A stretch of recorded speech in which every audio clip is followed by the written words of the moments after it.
Welcome everyone to the 1972 off-roading challenge in automation game.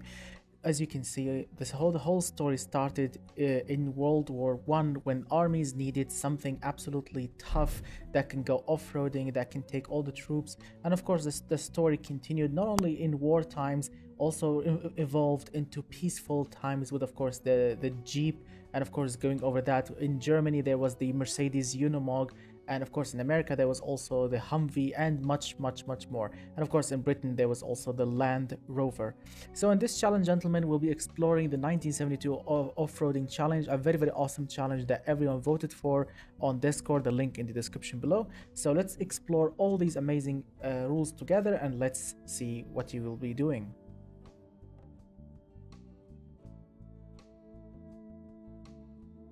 Alright, so the first, as always, the first awesome rule, the first rule that we'll be starting with is of course the production year, which is, I mentioned already, 1972.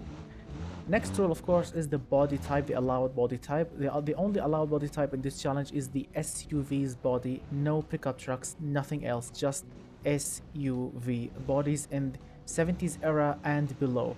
If you want to use something from the 60s or 50s, no problem, but make sure the vehicle looks like it was built in 1970s. Next, of course, is the quality sliders. Of course, they are allowed with of course the default Techpool. Please don't touch the default Techpool. Leave it as it is. But of course, quality sliders allowed. You can go plus, you can go minus, whatever choice you want. Next, of course, is the panels and chassis materials. You can use absolutely any material you want here as long as it fits the budget that we'll be talking about later. Next, of course, is the engine placement. You can use absolutely any engine placement that you want. Longitudinal, horizontal, whatever option you want, go crazy, as long as it fits the budget and your build. Next, of course, is the suspension type. You can use absolutely any suspension type you want. Next, of course, is the engine type. You can use absolutely any engine type you want with a maximum capacity of 8 liters. Please don't give me something with bigger than 8 liters. Don't give me something like a V16 with 22 liters or a 7 liter inline 4. Just be realistic with, if you want to go crazy large, the maximum allowed capacity is 8 liters or 8000 cc engine. Next, of course, is the fuel system. You can use absolutely any fuel system you want, carburetor or, of course, mechanical fuel injection. Next, of course, is the intake. You can use absolutely any intake option, but please no racing parts. Racing parts are not allowed because we are not building racing trucks. We are building manufactured stock civilian vehicles. That means you can go anything you want, but please no race parts. Next, of course, is the fuel type. The allowed fuel type in this challenge is only leaded 92 octane fuel, and make sure your engine runs exactly on 92. Don't give me an engine that requires 98 or 100 octane or 93 or even 92.1. That is not acceptable. Please make sure your engine runs exactly on 92 or below, because that's actually realistic.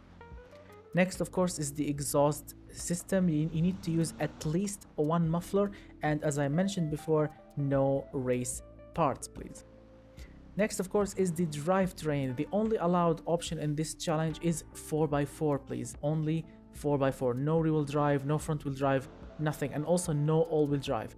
Only 4x4, please. Next, of course, is the differential. You can use absolutely any option you want, but make sure you have a lockable diff, not an open diff, because an open diff is like the opposite of what we want in this challenge. So please don't go with an open diff, but you can go with anything else you want. Next, of course, is the tires. The only allowed option in this challenge is, of course, chunky off-road tires, nothing else. No utility, no hard long life, nothing. Just chunky off-road tires, please. Next, of course, are the brakes. You can use absolutely any brakes option you want, but make sure the brakes actually are good in BeamNG, because don't use racing brakes, because racing brakes will lock very easily, and in this challenge we don't want the brakes to lock, basically, because these are classic cars with no ABS, nothing that will assist these brakes. So if you go with very stiff, strong brakes, they will just lock and your vehicle will crash into a wall. So make sure your vehicle actually is like the brakes fit the build, fit the performance of the tires, the speed of the vehicle. Make sure you test it in BeamNG.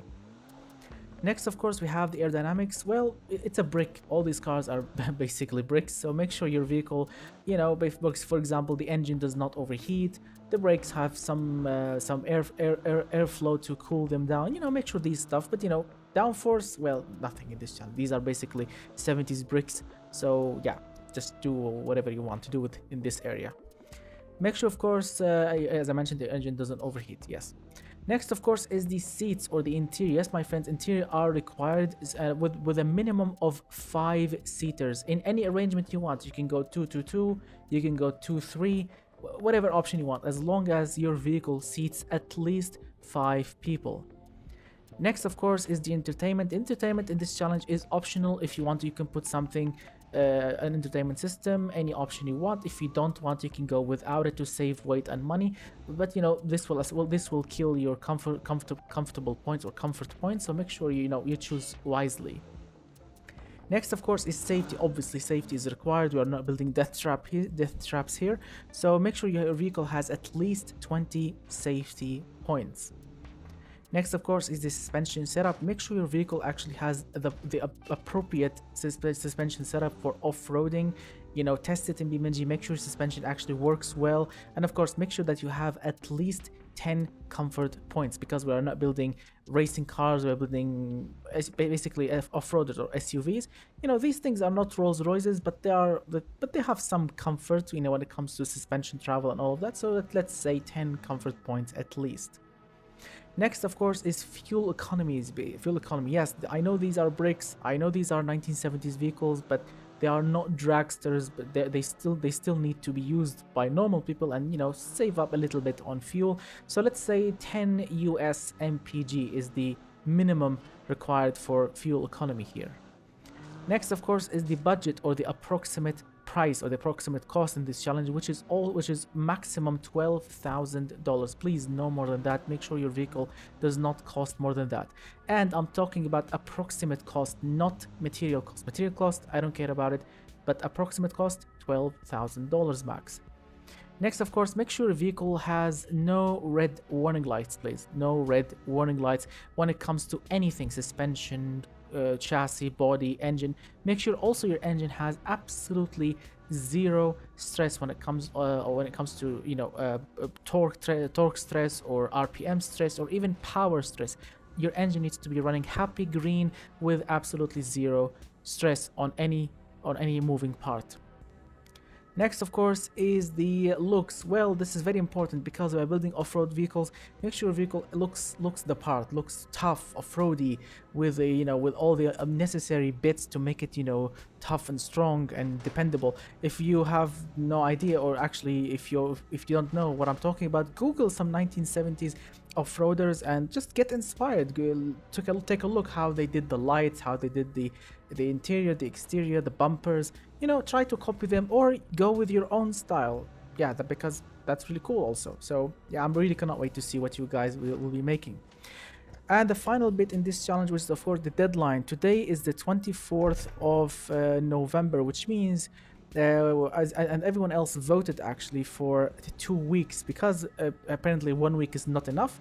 So that means, of course, the deadline of this challenge will be will be the 8th of December. Yes, my friends, the 8th of December 2024, 6 p.m. plus 3 GMT time, because that's my local time. That means you have 2 weeks from today to create your awesome vehicle and to submit the .car file on my Discord, the link in the description below. Make sure to submit it before the deadline so you don't miss a chance to win this awesome car that you are seeing in front of you, the Allosaurus, which I spent a lot of time designing it, making it.